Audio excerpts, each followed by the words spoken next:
Assalamualaikum warahmatullahi wabarakatuh. Halo teman-teman, perkenalkan nama saya Hasna Febabella dari kelas 12 IPS 1 nomor absen 22.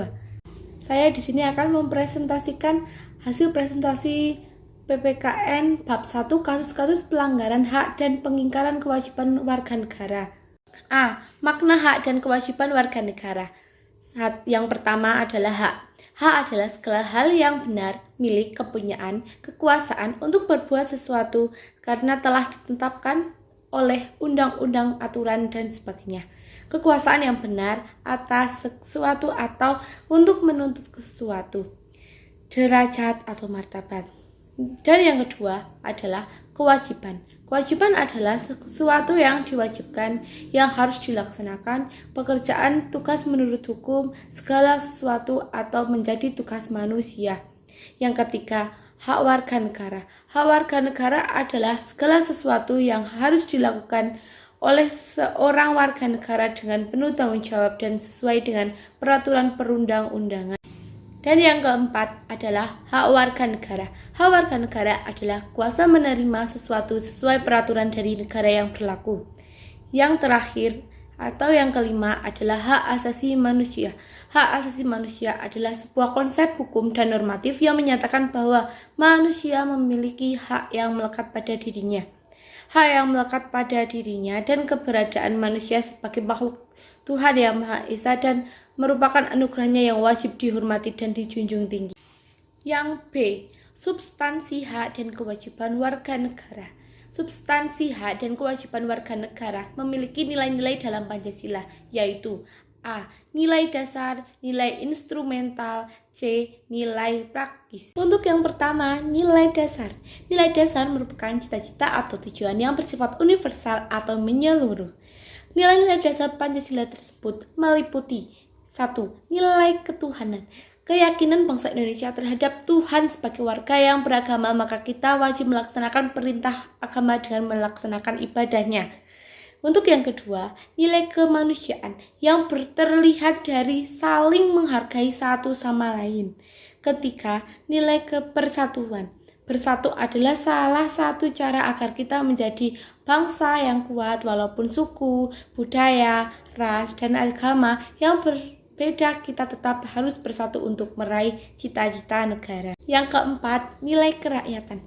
Sebagai warga negara Indonesia, kita mempunyai kedudukan, hak, dan kewajiban yang sama.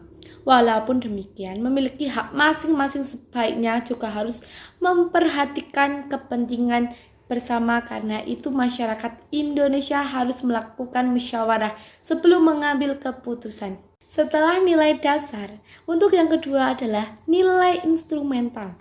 Nilai instrumental merupakan nilai-nilai turunan dari nilai dasar yang dituangkan dalam berbagai ketentuan konstitusional, baik dalam Undang-Undang Dasar Negara Republik Indonesia. Untuk yang terakhir adalah nilai praksis. Nilai praksis adalah nilai yang dijabarkan dalam kehidupan kita sehari-hari. Nilai praksis ini benar nyata dan tidak semua melakukannya.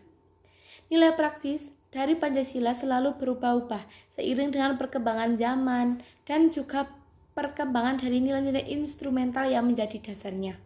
Contoh untuk nilai praksis ini adalah kita harus menghormati seluruh warga, seluruh agama, meskipun berbeda dengan keyakinan kita, sesuai dengan sila pertama yaitu Pancasila. Hak dan kewajiban warga negara. Ada pula C. Kasus-kasus pelanggaran hak dan pengingkaran kewajiban warga negara. Kasus-kasus pelanggaran hak dan pengingkaran kewajiban warga negara memiliki faktor penyebab pelanggaran hak dan pengingkaran kewajiban. Untuk yang pertama, sifat egois. Sifat egois dan mementingkan diri sendiri. Egoisme merupakan motivasi untuk mempertahankan dan meningkatkan pandangan yang hanya menguntungkan diri sendiri. Untuk yang kedua, kesadaran berbangsa dan bernegara yang rendah. Kesadaran berbangsa dan bernegara mempunyai makna bahwa individu yang hidup dan terikat dalam kaidah dan naungan di bawah negara kesatuan Republik Indonesia. Untuk yang ketiga, nilai tidak toleran. Suatu sikap yang tidak memperlihatkan adanya saling menghormati dan menghargai antar kelompok atau antar individu, baik dalam masyarakat maupun lingkup yang lain. 4. Penyalahgunaan kekuasaan. Penyimpangan dalam jabatan adalah salah satu tindakan yang melanggar hukum. Bisa berarti seseorang menggunakan kekuasaan yang mereka miliki untuk keuntungan pribadi mereka. 2. Kasus pelanggaran hak. Kasus pelanggaran hak itu ada banyak contoh. Yang pertama, penerapan dan penahanan seseorang demi menjaga stabilitas tanpa berdasarkan hukum.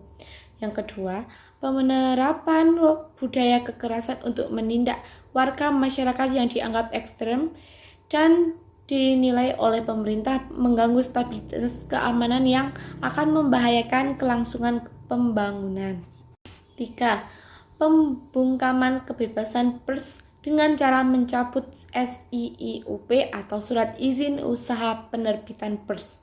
Untuk yang keempat, menimbulkan rasa ketakutan di masyarakat luas terhadap pemerintah karena takut dicurigai sebagai oknum pengganggu stabilitas atau oposan pemerintahan ekstrem. Yang